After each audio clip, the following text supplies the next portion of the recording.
हंसने की वजह से नहीं मरते, लोग मर जाते हैं क्योंकि वो हंसना भूल जाते हैं। नमस्ते दोस्तों, मैं हूं आरजे कार्तिक। 3 बाबाओं की कहानी सुनाता हूं। एक गांव से दूसरे गांव, दूसरे से तीसरे में जाते थे, लेकिन शिक्षा नहीं देते थे, प्रवचन नहीं देते थे, लोगों से बात ही नहीं करते थे, बस एक ही काम करते थे। गांव के बीचों बीच खड़े हो जाते चौराहे पर और जोर जोर से हंसने लगते।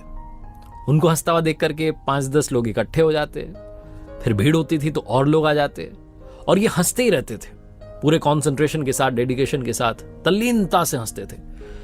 इतना कमाल का हंसते थे कि जो लोग खड़े होते थे आजू बाजू, उनको भी हंसी आ जाती थी और सब लोग हंसते चले जाते थे। पूरा का पूरा गांव इकट्ठा हो जाता, गांव हंसी के समंदर में डूब जाता। लोग अपनी चिंताएं, अपना दुख दर्द भूल करके सिर्फ हंसते चले जाते।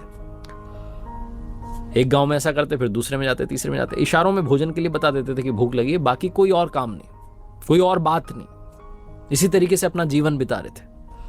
लोग इनसे कभी इनका नाम पूछ लेते थे तो और जोर से हंसने लगते थे।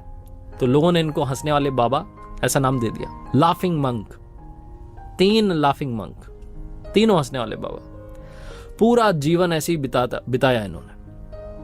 लेकिन कहते हैं ना कि जीवन में अंतिम समय तो आ ही जाता है, वो लास्ट मोमेंट तो आ ही जाता है जब आपको जाना है दुनिया छोड़ के।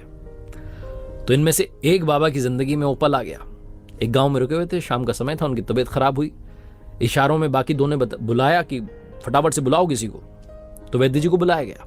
वैद्य जी ने काफी इलाज किया लेकिन बचा नहीं पाए। रात में 1:30-2 बजे के लगभग उस एक बाबा की जान चली गई। अब ये बात जंगल में आग की तरह इस गांव में फैल गई। गांव से दूसरे गांव में, तीसरे गांव में फैल गई।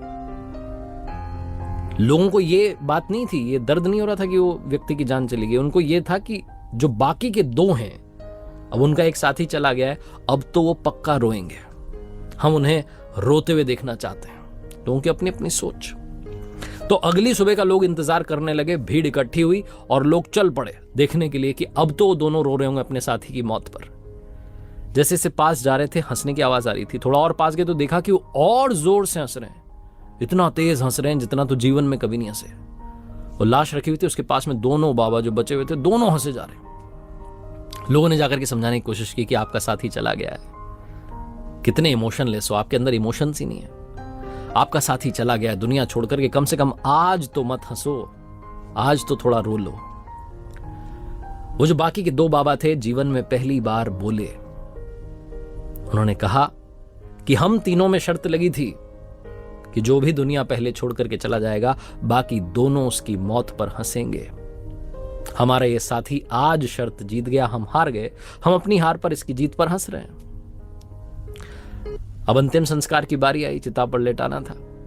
तो लोगों ने कहा भाई कपड़े बदल दो, नए कपड़े पहनाते हैं, परंपरा है। तो बाकी के 2 बाबा ने कहा कि नहीं, इसकी भी हमारे बीच में जो है बात हुई थी। इसने कहा था कि जब मेरा अंतिम संस्कार हो रहा हो तो मेरे कपड़े मत बदलना, इन्हीं कपड़ों में मुझे लेटा देना, क्योंकि मैं कभी अशुद्ध हुआ ही नहीं। इतना हंसा जीवन में कि अशुद्धि मुझ पर जमी ही नहीं। छोटी सी कहानी जिसका सार सिर्फ यह है कि जीवन में हंसते चलिए।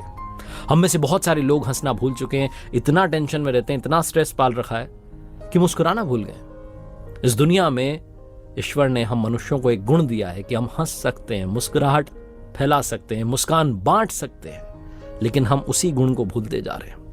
एक बार फिर से वही बात जो अक्सर कहता हूं, ऊपर वाले के आशीर्वाद अपने